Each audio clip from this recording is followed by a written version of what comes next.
Is that right? What? You church tune up. Over there. You go over there. Go over there. Church tune up. I'll go over here. Church. Right now, right? Okay.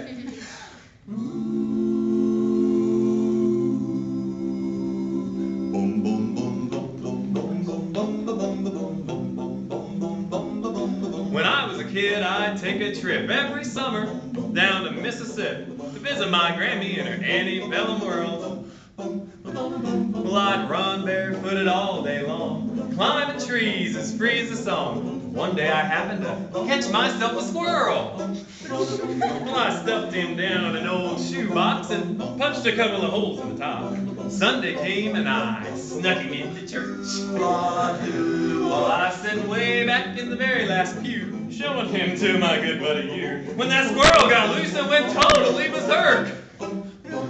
What happened next was hard to tell. Some thought it was heaven, others thought it was, well, the fact that something was among us was plain to see. As the choir sang I Surrender All, the squirrel ran up Harv Newman's coveralls. Harv leaped to his feet and said, "Someone's got a hold on me." The day the squirrel went berserk in the first self-righteous church in the sleepy little town of Pascagoula. There was a fight for survival that broke out in revival. They was jumping pews and shouting, "Hallelujah, hallelujah." Harv hit the aisle dancing and screaming. Some thought he had religion, others thought he had a demon. Harv thought he had a weed eater loose in his Fruit of the Looms. As he fell on his knees to plead and beg, the squirrel ran out of his breeches leg, unobserved, to the other side of the room.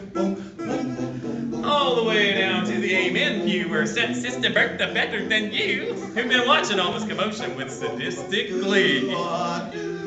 You should have seen the look in her eyes when it jumped her garters and crossed her thighs. She jumped to her feet and said, "Lord, have mercy on me!" As the squirrel made laps inside her dress, she started to cry and then to confess the sins that make a sailor blush with shame. She talked about gossip and church dissension, but the thing that got the most attention was when she talked about her love life, and she started naming names.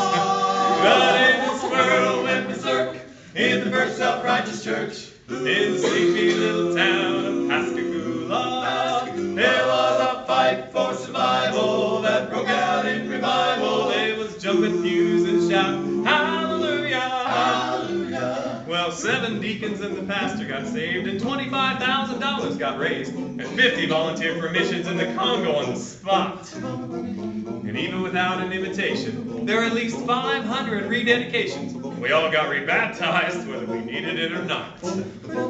Now, you've heard the Bible story, I guess, how he parted the waters for Moses to pass. The miracles God has brought in this old world. Well, the one I'll remember till my dying day is how he put that church on the narrow way with a half-crazed Mississippi squirrel. The day the squirrel went berserk in the first self-righteous church in the sleepy little town of Pascagoula.